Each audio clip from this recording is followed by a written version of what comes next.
Welcome to First and Goal with Gregg and Freddy J, who bring you the scores, pregame predictions, and the latest sports news on the air. Gregg and Freddy J invite you to call in at 888-565-1470 and let them know how you feel about what's going on in the sports world. And now, here is First and Goal with Gregg and Freddy J, brought to you by Gift of Life Bone Marrow Foundation. Good evening on Tuesday, January 20th, 2015. We're here with First and Goal with Gregg and Freddy J. Freddy J is on special assignment this evening, so I'm here with my good friend and frequent visitor of the show, Corey Mitchell. Thanks for bringing me back on, Gregg. A great week of playoff football. I'm excited. Now, I'm excited to have you here. At First and Goal, as our listeners know, we attack all sports inside and outside of the lines. We invite our callers to call in tonight at 1-888-565-1470. Again, that's 1-888-565-1470. And Corey, before we get to what's on the docket today, I want to thank our signature sponsor, Gift of Life Bone Marrow Foundation. Gift of Life is located in Boca Raton, Florida. It's the 12th largest bone marrow registry in the world. So people ask, what does Gift of Life do? It recruits healthy donors who will either donate peripheral blood stem cell or bone marrow to critically ill patients suffering from blood cancer. Unfortunately, these patients do not have a match in their own family, and that's not unique because finding a match in your family only occurs about 30% of the time. Fortunately, that's where organizations like Gift of Life come in. They run over 1,000 drives per year, and to date, they saved over 3,000 lives of those critically ill, as well as the lives of their families. So I encourage everyone to call Gift of Life at 1-800-9-MARROW. And if you can, contribute $60 to test a kit. Get someone else's HLA typing tested. You know what? Those monies will go towards saving a life. Gift of Life receives no governmental funding, and again, there's no better $60 investment than one that's going to save a life. Again, Gift of Life Bone Marrow Foundation at 1-800-9-MARROW. So, Corey, let's start off with, in my opinion, what was the less interesting game of the two, New England and Indianapolis. I like to call it the dinner matinee.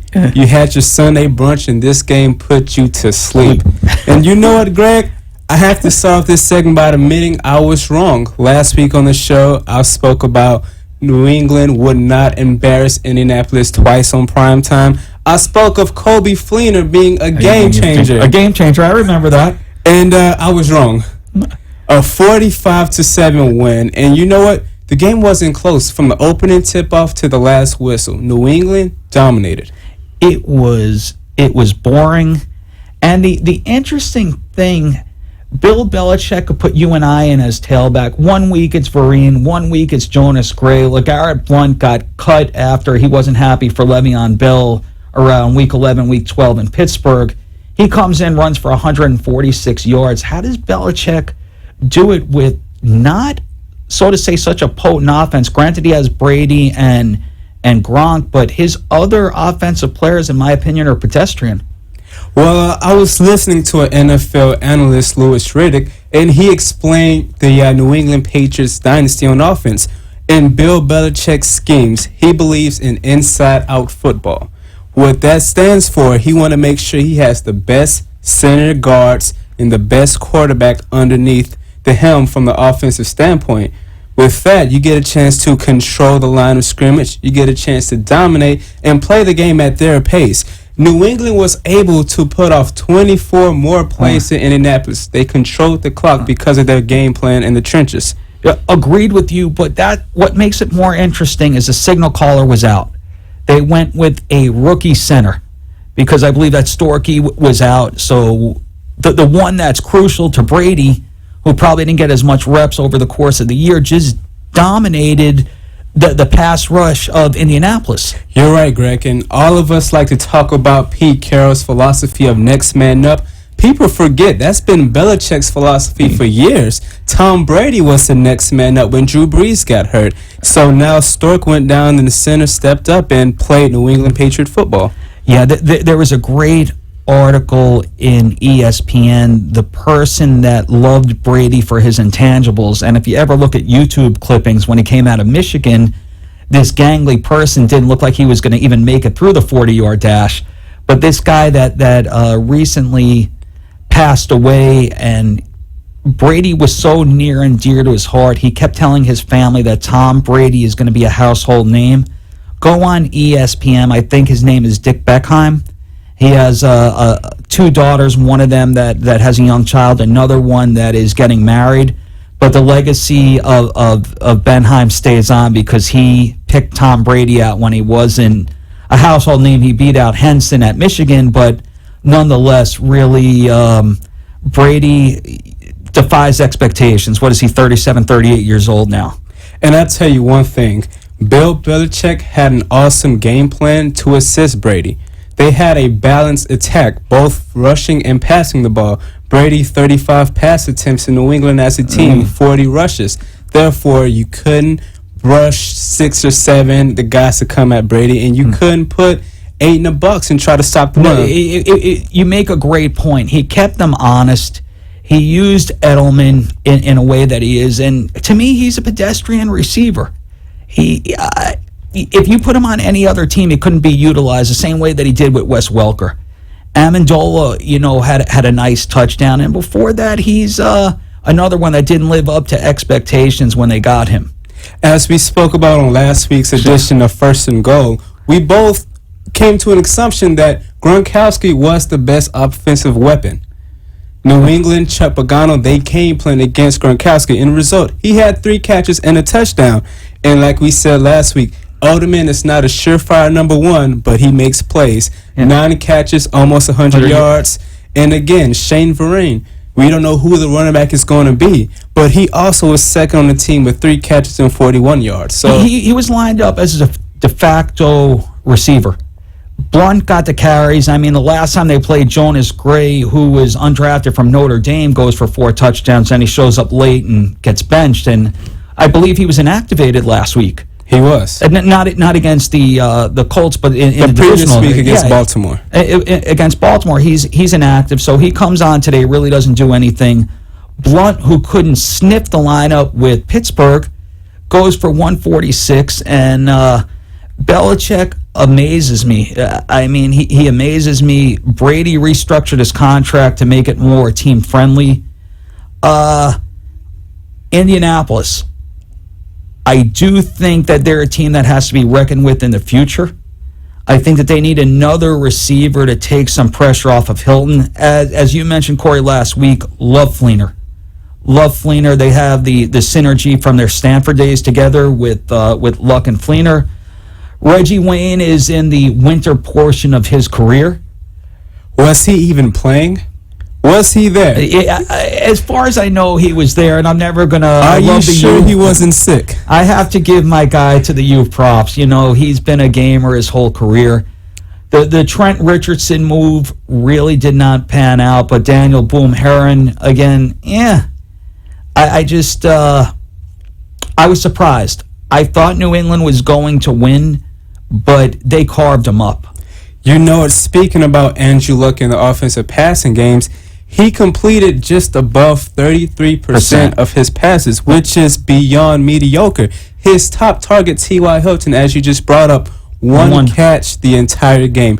Reggie Wayne wasn't on the stat sheet. No, he wasn't on that, and he was active. It wasn't that he was inactive. And again, we have to tip our hats to Bill Belichick. Those 2 corners, Darrell Reeves, Brandon Browner, both 1 tackle apiece, and Reeves with the interception. That's letting me know they dominated Indianapolis' top 2 passing threats. And when Andrew Luck had to throw to his tight ends, his second and third options, Kobe Fleener and Dwayne Allen, the number 2 tight end, combined for 7 catches. Combined. So Reeves and Browner take out T.Y. Hilton. The running game is non-existent, but I liked Corey, I like the point that you made out. How do you archetype a team? And I think that Belichick does it the right way, not the sexy way, but he builds inside out. He believes also in cornerbacks. He invested $12 million in Revis, which the Patriots never believe in giving one person significant money. I even think that they got Gronk on the cheap, that being said. Gronk was a second or third round draft pick. Yeah, he was a second round pick because of his proclivities and back in college, but out of Arizona, I thought at the time that I'm a little bit of a draftnik. I thought that he was going to be a first round pick. They got him in the second round, so the rookie contract was cheap. Again, they got him at a 6 and 54. Aaron Hernandez, you know what happened there. So they bring in a tight end. I can't even pronounce his name. No one can. The 44, 47. He catches a touchdown. It's just unbelievable how he carved him up. The game, to me, didn't bring any excitement. And when Vinatieri just missed that field goal so bad, I thought it was an omen of things to come. Momentum is a crazy thing, and a lot of people, especially fans, of the New England Patriots, they all, in my opinion, are ball watchers. They want to know, why haven't we paid for a number one receiver? Why aren't we breaking the bank to get Tom Brady, the next Randy Moss, or another Wes Welker? They did pay for Amendola, but it didn't pan out. But pay attention to the team aspect of it. New England arguably has one of the best front sevens on defense. No question. They pay Vince Wilfork good. They play the linebackers, Collins, Dante Hightower good. I like Hightower. He's going to be very good. And also, they have 3 perennial All-Pro players in the defensive secondary: Brandon Browner, Revis, and McCourty at free safety. Yeah. A lot of people That's my boy think, from Rutgers. Oh, yeah, we have a New York guy in the house. And, a lot of people, they want to see the touchdowns. They want to see the big dances by receivers. But that's not Belichick football. And if every other youth coach or coach who wants to be on a legendary status, take a note. He builds from defense. Defenses wins games. And holding the number 1 rated offense to 1 touchdown lets you know that defense is for real. And they laid up a little bit on that one. But that's you want to know something? We have 2 defensive teams in the Super Bowl, which Seattle is really mired in defense. Their offense to me is anemic. I'll be honest with you. We could get back to them. New England over the week 6 is Brady done, and then you heard the Belichick presser off to Cincinnati. Or was it Cleveland or? It was Cincinnati. Yeah. Off to Cincinnati. Off to Cincinnati. What Gregg is referring to here is that Sunday night beatdown by Kansas City. And we all know, we will rank them off. They lost early in the year to Miami, and now they lost to Kansas City. People started saying, is Brady washed up? Is he too old? Is he done? And you want to know something? If there's one quarterback that I want to win a game, I think I may go to him. I still think that Aaron Rodgers, when healthy, is the best quarterback that I've seen in my 45 years of watching football. When you take and we mentioned this, the escapability factor, the run, the ability to throw on the run, the pocket presence, I think he's a prototype for a quarterback. But if I need one game won, I may have Brady as my one bullet. I give you 2 stats. And, we both are not Patriots fans, so we both will find a way to appreciate this stat. Tom Brady knew going into Indianapolis, Vontae Davis was a Pro Bowler lockdown corner. Lockdown. So what does he do? Avoid Vontae Davis. It says a lot to the Indianapolis defense, where the number 2 corner, Gregg led the team in tackles with 10. It says another thing where the free safety, Mike Adams, was third with 9. That lets me know Brady was picking them apart, finding, playing mental chess out there, finding where the king and queen was, in that case, Vontae Davis, and exploiting the pawns. And as we said earlier, Julian Edelman, the tight end we can't pronounce. And Blunt, who's not a household name. If he is a household name, it's not for reasons that he wants to be a household name. What do you have? 20? How many times did he tote it? About 20. I don't know. 30 if carries. 30 carries. 146 and 3 touchdowns. 3 touchdowns. So this guy, as you said before, Corey, and it's a great point. They could not put 8 in a box. because then you got Edelman, you have their two tight ends that nobody could match up with. So then they have to respect both the run and the pass, and Blunt just ate them up. I think that if you and I were in there, we would have gotten a touchdown, could have spiked it. Actually, I was jogging today to see they have another spot on the 53. We all can go through that. We all could go on the 53. It's just, again, kudos to New England. They win the division every year. I mean, I don't know if that says a lot for your Dolphins and my Jets. And the Buffalo Bills, who I thought were getting some traction, and now have Rex Ryan as the coach that we could get into a little bit later on, which defies my logic as well. But so that's New England Indy. Do you want to call it, Corey, that Seattle won the game or Green Bay lost the game? You know what? It's the tale of two stories. From the Seattle point of view, it's the tortoise in the hare. From the Green Bay point of view, it's getting too content and complacent. So I'll go with you now. At halftime, I believe it was 16-0. It didn't even look like a game. Again, I didn't like the conservative calls that Mike McCarthy made. Again, you're supposed to, the adage is that you take points when you're on the road. That they jammed it 3 times and Rodgers playing on one leg. I didn't like the call. You know what, Greg? You brought up a great point. Those two, you're referring to the first 2 offensive possessions for Green Bay when they got inside the 1-yard line on both possessions. Both of those drives came off of Seattle turnovers. The Green Bay defense looked elite. They had Russell Wilson rattled. They contained Marshawn Lynch. Everything was going in their favor. So my point was, even in the worst case scenario, if they didn't get in, I thought that they were not going to go 99.5 yards. Not with that defense. You know, Green Bay's defense looked stellar. That first half, I would have bet you that Green Bay's defense would score before that Seattle offense would. They played that good. And if I'm Mike McCarthy, knowing that and visually watching my team perform, why not roll the dice? Seattle, their friends are called the 12th man because they're loud, they're energetic, and they're into the game all 60 minutes. Why not go 14 and take the air out the stadium? Why not give your offense that type of solace, knowing that, hey, we don't have to roll the dice. We already have a 2-score lead. And as we can see, it killed them. No, if you want to go 1, but the second time was on the 1-foot line. Put them in, call something. If he couldn't go on the one leg, do you go with? I mean, it's hindsight's 2020. It was frustrating to me that on the 1-foot line that they couldn't punch it in. Seattle has a great defense, and nobody questions that. But I do see that Ken on the other side of the glass says that we have a call, and I believe Freddy's on the line. Freddie, welcome to First and Goal with Gregg and Freddie J, sitting in special guest Corey Mitchell. How are you this evening? Good, Greg. How you doing? Good. So this is Freddie J, who's on special assignment. Freddie, where has travels taken you? Well, I was in New Jersey for a day, and I'm now headed to D.C. You're now headed to where? To Washington, D.C. Freddie has been scouting for some teams for the combine, so he was at some scouting combines to see who he likes in the draft. But Fred, talk to me.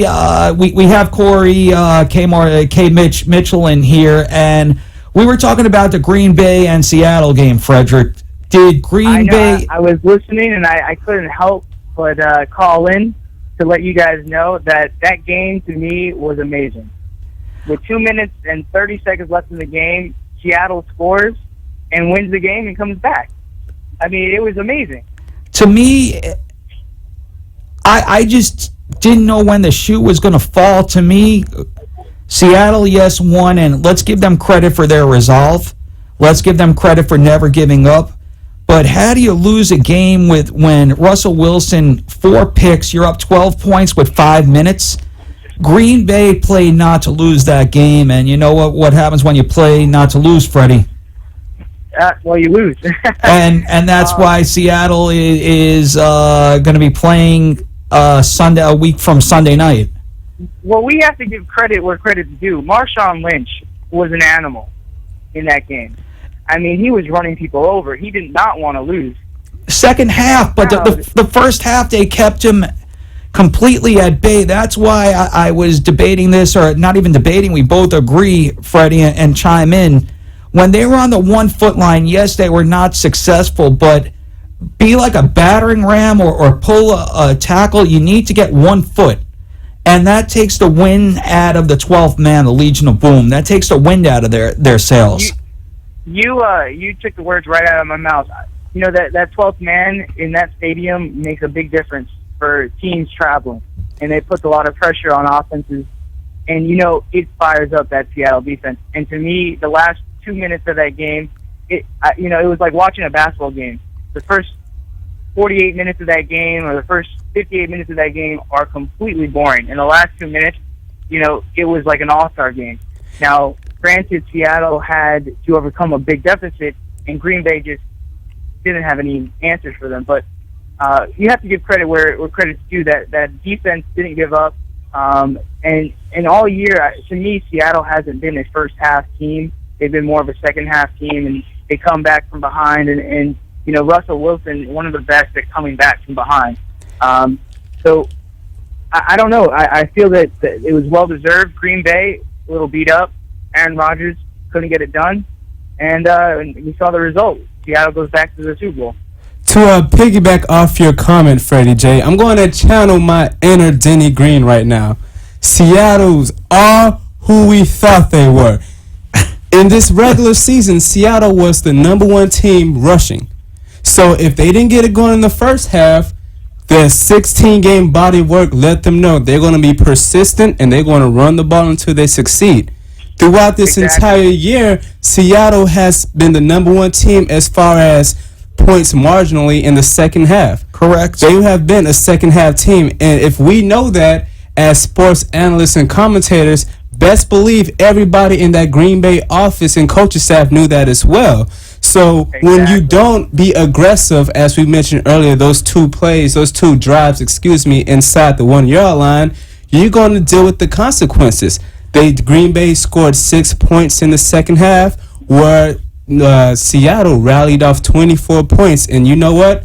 Marshawn Lynch, as you said, kept chugging along. Exactly. He looked like a man on a mission. He looked like a man on a mission. How, when you're winning like that, does Green Bay get caught with their pants down on the fake field goal? What would the benefit be for everybody to go in and block it? So you're giving up 3. Again, at that point, you have to play kind of a prevent type defense, and you knew that something was coming because their offense wasn't moving anything. Exactly. And like I said, it looked like Green Bay just, didn't have enough in the tank towards the end of the game. And a lot had to do with the momentum. Once they scored that first touchdown and they got the onside kick, which to me, it should have been a routine fly ball to Green Bay, just sit on the ball and they win the game. Goes through his hands and Seattle picks up the win because of that. You're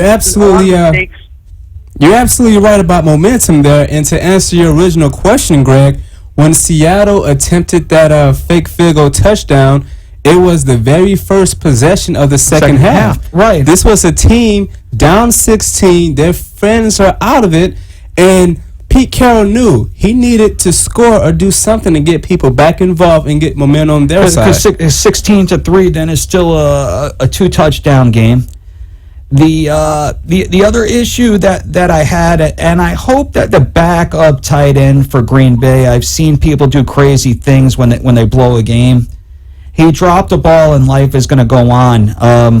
Why I felt bad for Green Bay, and this was I'm going a little off course here, but this was when they had the lockout for the officials.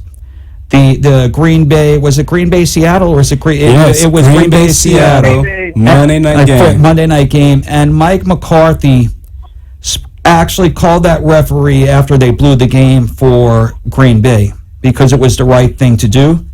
I don't know if you saw and I'm going to quote ESPN, they had a great article it's not great in a sense. That referee right now is still suffering from depression. Wow. So he's suffering from depression because he's known for one thing, and he's going through counseling right now because he blew that call, and again, that was the catalyst to get the officials back.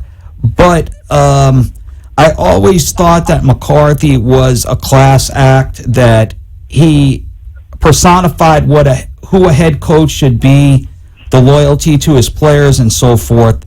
But from a game management standpoint, I did not know what went wrong. Clinton Dix, 2 interceptions. One of them was quite fine, but at the end, how did he let that 2-point conversion? It seems like that ball is still in the air. I can tell you what went wrong, Greg. Tell me.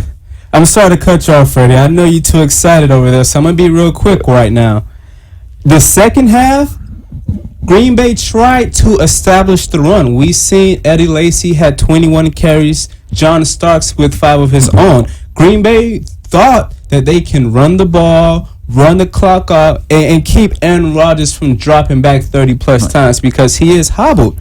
But then again, Seattle was number 1 against stopping the run the last 2 years. What Green Bay did in the first half, Seattle made halftime adjustments to correct that. Exactly. So they kept running into a brick wall, being constant. I won't say being passive, but accepting 3 and outs. I'll say it if you don't want to say being passive, because Green Bay, before the emergence of Eddie Lacy, used a short passing game as a de facto run to keep the clock going, and they didn't make the adjustments. And Freddie, what do we always say? If you have somebody on the throat, you got to step on it. This isn't Pop Warner, and this isn't good sportsmanship. And I can't resonate that sentiment even more.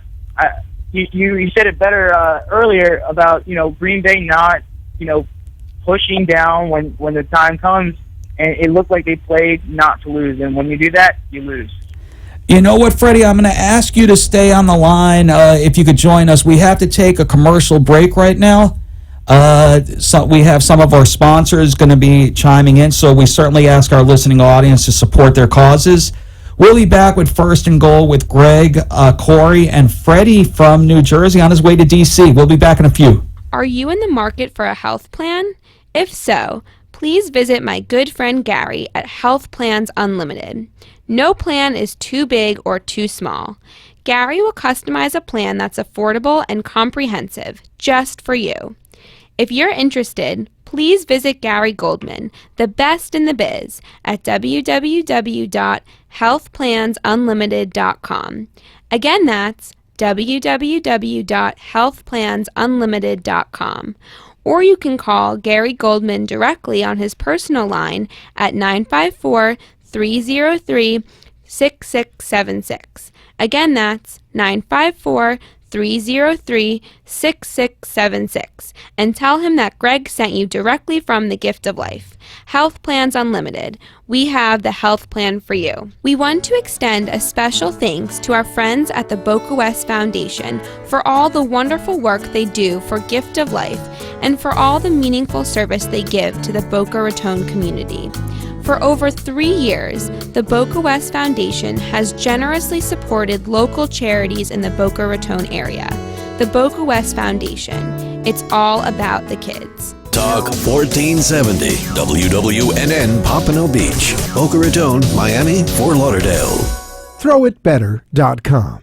Do you need help with your bowling game? Are you taking the right 5-step approach? If you want to become a competitive bowler, even a recreational bowler that's considering joining a league, or a league bowler that is considering joining a tournament, you need to see Vince. He's going to show you how to throw it better. He'll get you the right equipment. He'll show you the right approach. And as a certified coach, he'll put you in the best position to succeed. If you're interested, please contact Vince at throwitbetter@gmail.com and tell him that Gregg sent you. Again, that's throwitbetter@gmail.com, or call Vince at 954-541-5414.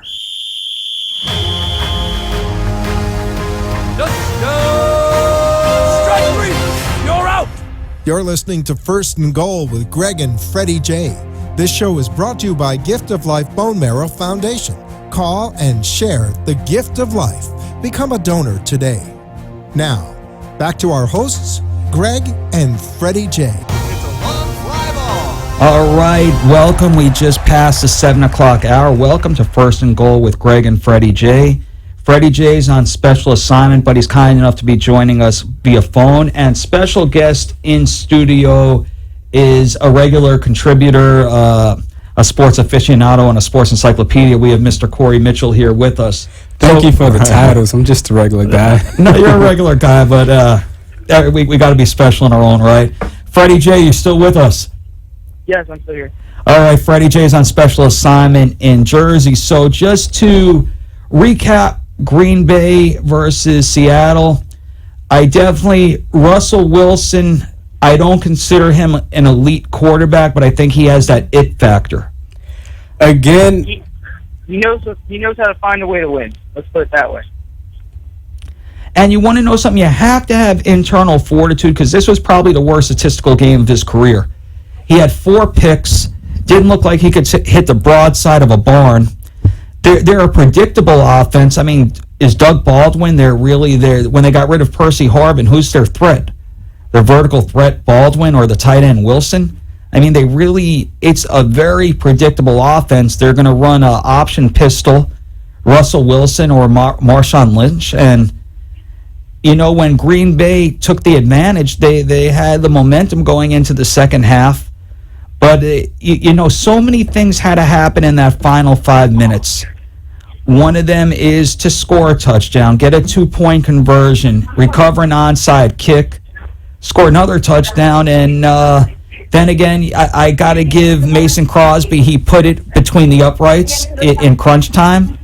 But then Curse goes for 60 yards. They marched down in overtime like it was, Swiss cheese defense. I think I knew that it was coming, and congratulations, Seattle. I was looking forward to a Green Bay Patriots Super Bowl, but a legendary quarterback is going to be going through one of the best defenses of all times. So we could talk about next week our predictions, but let's focus. And this is something that I believe the three of us have spoke about offline. I believe that the NFL has to legislate a coaching freeze rule, which does not lets everybody on a level playing ground. Because right now, theoretically, Dan Quinn, Bevel, McDaniel from the Patriots cannot be offered a position. And do you think teams played a game of poker and blinked, not knowing if they were going to get the guy that they wanted after all the other teams filled out their roster and head coaches? What's your take on that, Freddie? I'm sorry. Can you repeat the question one more time? I'm in the Okay. This is Gregg talking, Freddy J, and I believe that the NFL has to legislate a coaching freeze rule, which in my mind would not allow any teams, after they fire their coaches on Black Monday or shortly thereafter, to hire a coach until after the Super Bowl champion is determined. I think that coaches are getting punished for actually winning, because I definitely agree with that. I definitely agree. And I think it's going to be with the rules committee, the competition committee next year, that I think that's going to be on the forefront, because people, in essence, are being penalized and probably going to have to stay laterally or in a coordinator position for succeeding, whereas teams that are out of playoff contention are eligible to be hired as a head coach or as another coordinator, etc. I find that a competitive disadvantage to the teams that are winning, and people are not only not being rewarded, they're being held at a disadvantage for continuing on the trajectory of Super Bowl competition. You know what, Gregg and Freddie, I'm glad you both agree, because there's nothing I love way more than playing devil's advocate. I understand what the coaching freeze is for. It's for coordinators to honor their commitment to be coordinators for that year or however long is the length of their contract. And I do want players and people involved in football to make the best decision for them. whether this is a player signing as a free agent or coach moving up to the next ladder of coaching, going from coordinator to head coach. However, if your team is still playing, in the case of a Dan Quinn or McDaniels in New England, how good is your word? What's your credibility if you quit on that locker room that you're currently coaching? Let's say Dan Quinn was to leave Seattle and take the Atlanta job or the Jets job or practically almost any job, because he was a front runner for almost all of them. But that's my point. That's my point. Well, let's say that Corey, you go ahead, Freddie. Well, Corey, I have to agree with Gregg on this one, because you're punishing coaches, that are capable of coaching at the next level, of being a head coach. You're punishing these coordinators that are going further in the playoffs by not allowing them, to finish off what they started, and trying to, pick them off another team. And here's my rebuttal to you, Freddie. It's not being unloyal. It's just business, And I feel that you have to give those guys the respect, because they've gone further than anyone else. Here's my rebuttal to you, Freddie. Is the freeze rule really the culprit, or is it these owners who are getting ants in their pants and wanting to hire someone immediately instead of waiting till the best available candidates are there? Well, here's the thing, and this is why I would love to keep it an even playing field. I understand your point, and there are two ways to make this happen. That if somebody is fired, you can make the league's season end not when their team is eliminated, but after the Super Bowl.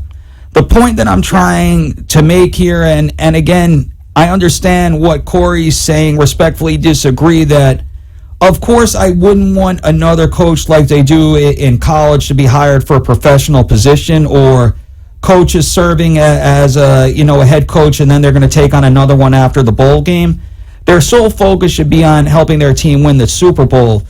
My question being, if all the coaches that were fired, etc., were free agents at the end of Super Bowl Sunday, would Dan Quinn be the hottest commodity right now, and probably every coach would go after him? I throw that out to both of you. If everything was equal, would Dan Quinn be the hottest commodity? I would have to say so. We thought maybe Gus Bradley was the reason. Gus Bradley, but let's say for sake of argument, and you said this before, so I'm going to echo your point, that Dan Quinn, the defensive coordinator for Seattle, probably would have been on everybody's radar. Right now, there's one position available. He very well may get it.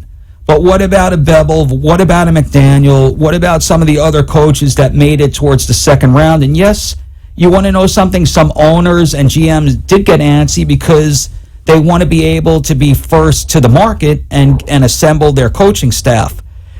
I do believe that rule is going to be changed, especially if you have Gaze was another hot commodity. Right. So, again, positions were filled up before he was available. Let's take the Peyton equation out of this, that Peyton made him rather than he made Peyton. Again, he was in there. Certainly Bevel was in there. Certainly, Quinn was in there. Right now, 5 out of the 6 open positions were filled, and Seattle and New England, their coaches do not have the right to sign it. Their coordinators do not have the right to sign a head coaching position. And the phrase "patience is a virtue" is a reality. Let's see here. The top tier coaches that everybody wants all have television deals.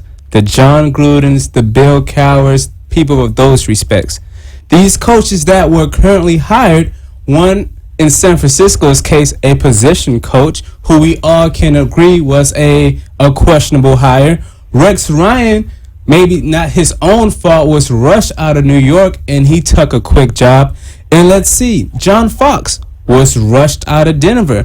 I believe that if these teams wanted to make the right decision, they can wait. Charlie Weiss, Romeo Cornell, another coaches that falls under that Bill Belichick coaching tree, and they may not have the overall tenure success, but they have found success.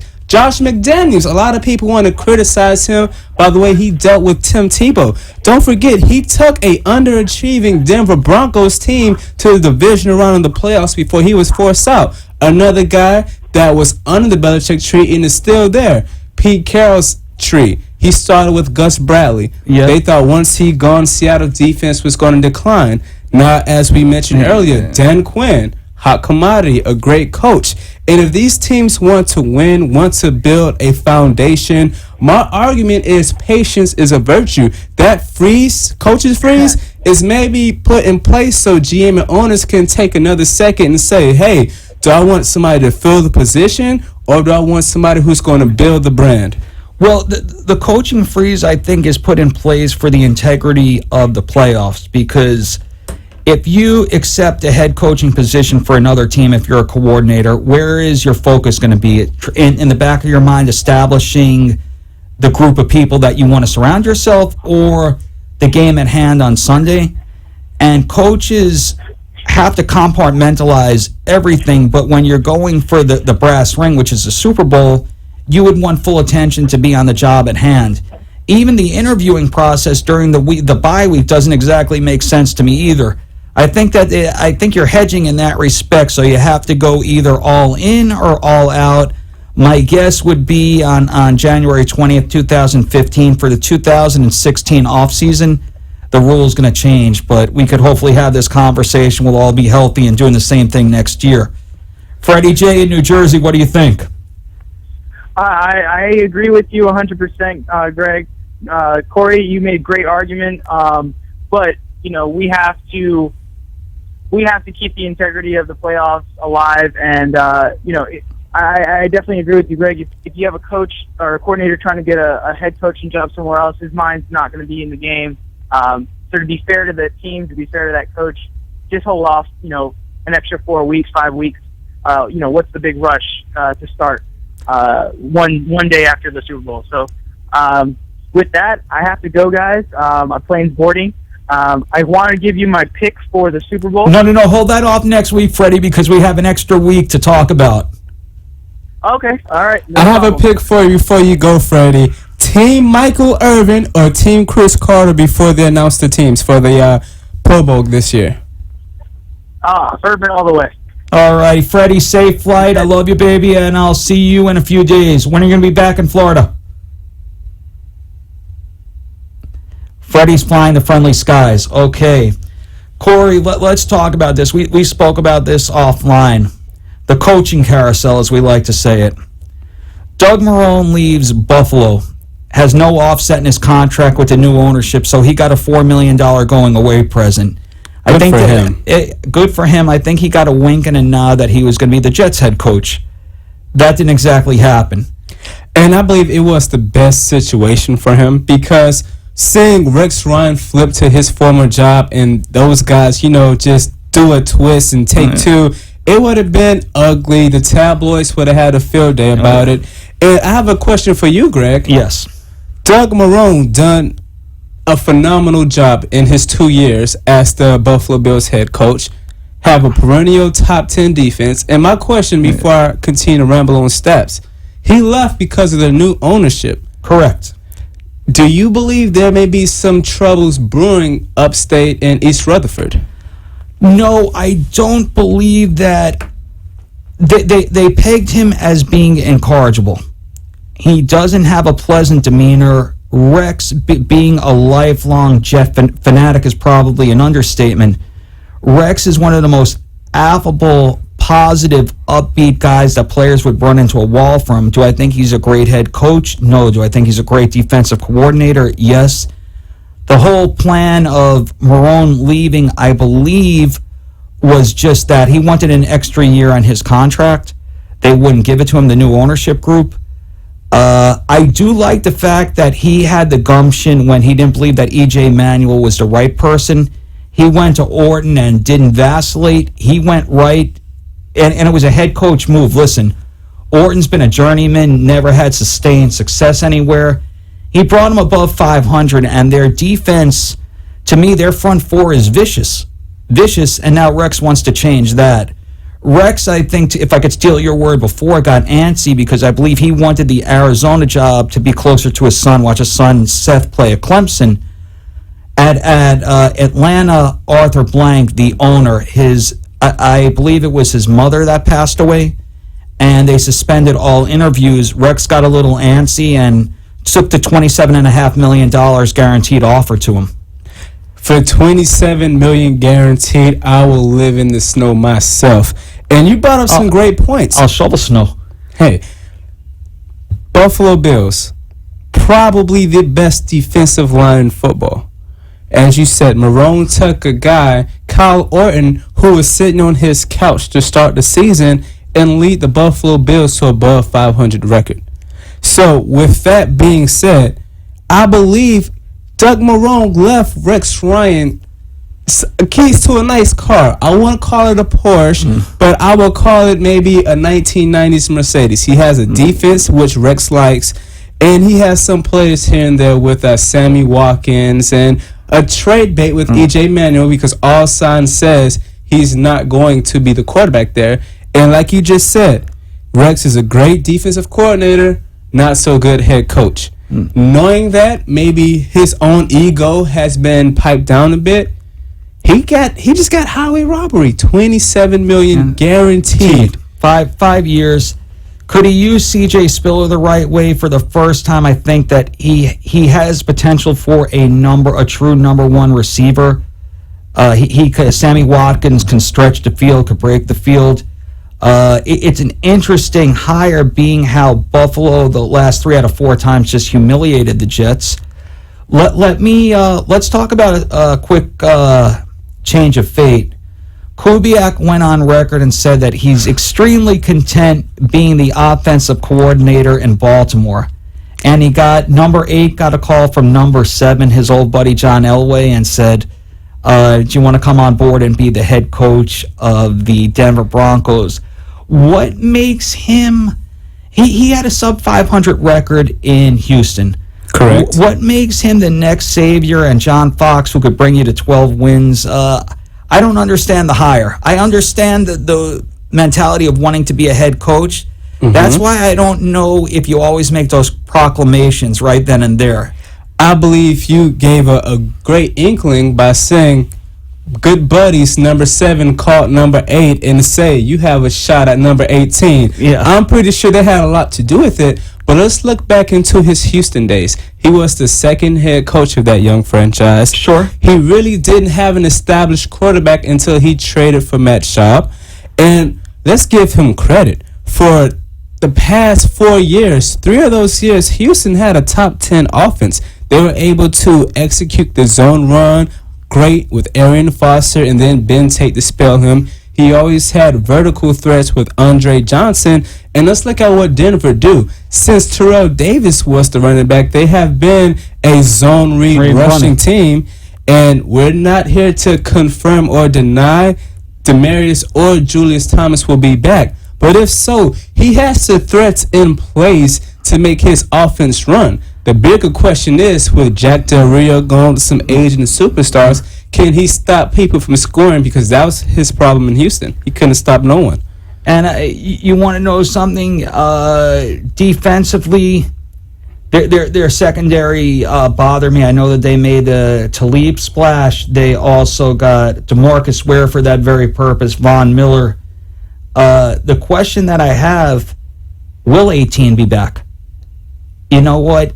Or is this going to be the Brock Osweiler regime? I don't know. At 38 to be 39, Peyton Manning, with his history of 4 neck surgeries, playing with a torn quad. Yes, a torn quad, but Father Time, he's just not mobile, and he just doesn't have the gun strength anymore. He's a good regular season quarterback, but does anybody on the team have the gumption to say, listen, the $19 million, I don't know what the cap hit's going to be, but do they let Peyton go out on his own terms? Do you think Peyton's going to retire? Being that John Elway was a former quarterback, and he played until he received Super Bowl success into his late 30s, because we all know early in John Elway's career, he couldn't get past the Cincinnati Bengals. Nope. The Giants, 55 to 10. Couldn't do it. So he played until he achieved success. And I'm sure John Elway and Peyton Manning have that understanding. And since John Elway is a quarterback, I'm sure he's going to give Peyton the option. This 19 minutes, if yours, if you want it, if you want to settle into the sunset, we'll do it in class as well. I'm sure that they're going to do everything in class. Peyton has been a classy guy, a great ambassador for the game. You want to know something, but the big knock on his resume is that he fails in big situations where we say that Russell Wilson in his young career has the it factor. Flacco brought his team, has the it factor. Certain other, quarterbacks, not a Brady, is the prime candidate. Kurt Warner, other of these quarterbacks, you pay at a certain point, $19 million should buy you the Holy Grail. And in Peyton's case, it hasn't been such. Have all the losses been his fault? The answer is no. But enough of them, he's played substandard to the effect that he did have significant impact on the game. In those games where he underperformed, he unfortunately underperformed in the bright lights. Prime time. Everybody saw that game against the Colts. It was, if I could use a Star Wars reference, the Master and the Padawan. If we're going back to Karate Kid, I don't know his name. What's his name? Miyagi or Miyagi and Danielson. We all wanted to see has the trainee overtook the mentor, and Peyton Manning. Again, I'm not going to put all the blame on his shoulders, but he didn't do his part offensively. He had some air-apparent throws, and we all know he caused the plays. He didn't do enough running to keep the pressure off of him. Sometimes you have to look in the mirror and say, is Peyton Manning elite? Yes. Is he a first ballot Hall of Famer? Yes. No, unquestionably. Is he going to take you to the promised land? As you said last week, no. I said it no. I said no. And what did the Ravens fans say on ESPN and Twitter? They said, "Chicken parm, you taste so good." From that commercial, that was just me.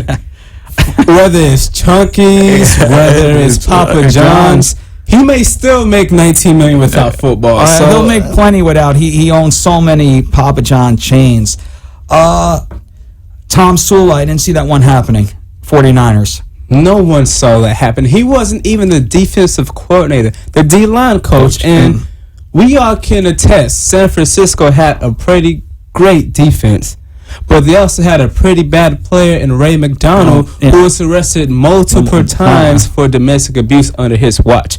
I'm not saying Tom Sula is his guardian, but hey, this is a guy that you look after having multiple run-ins just this past season. No, you want to know something? Trent Baalke has a huge ego, and Harbaugh had a huge ego. Massive ego.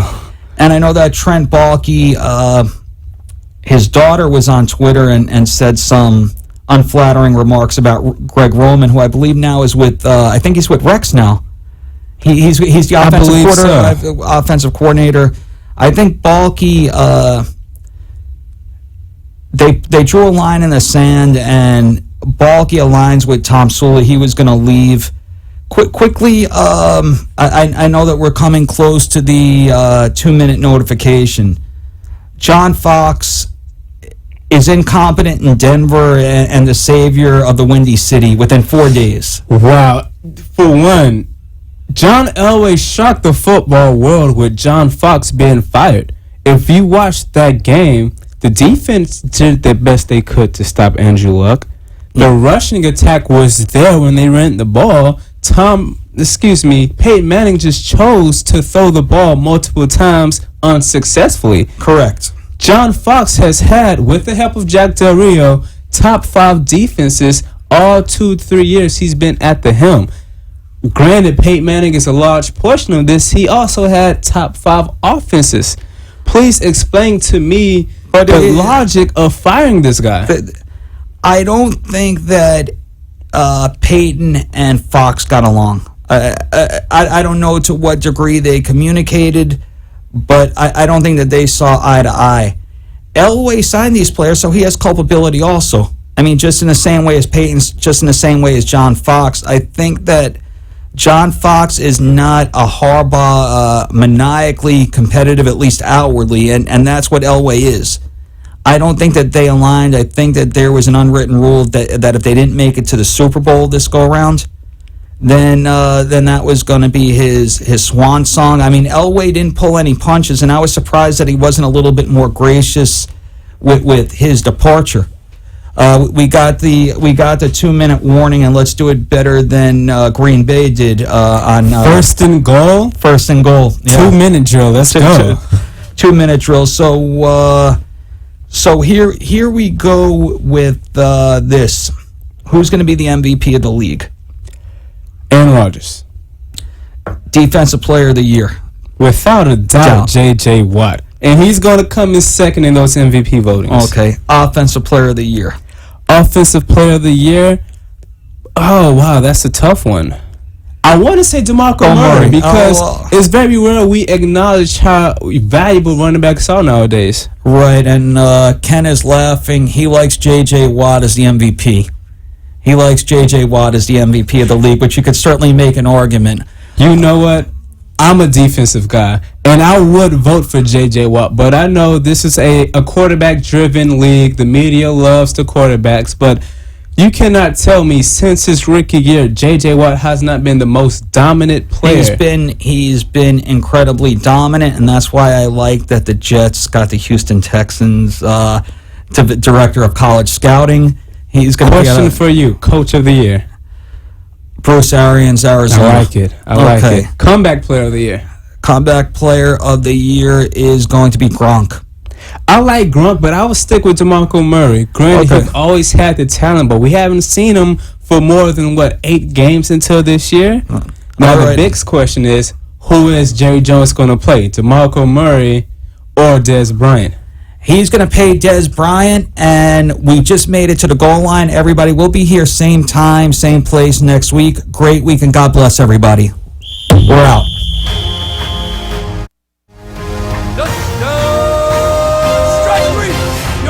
Thank you for listening to First and Goal with Gregg and Freddy J. Today's show brought the latest opinion of our hosts, and they welcome any comments and thoughts by calling or writing to Freddy Jr. at amp2.tv. That's Freddy Jr. at amp2.tv. Write in and win a chance to have your comments read on the air. Today's show was brought to you by Gift of Life Bone Marrow Foundation. Be a donor and share the gift of life.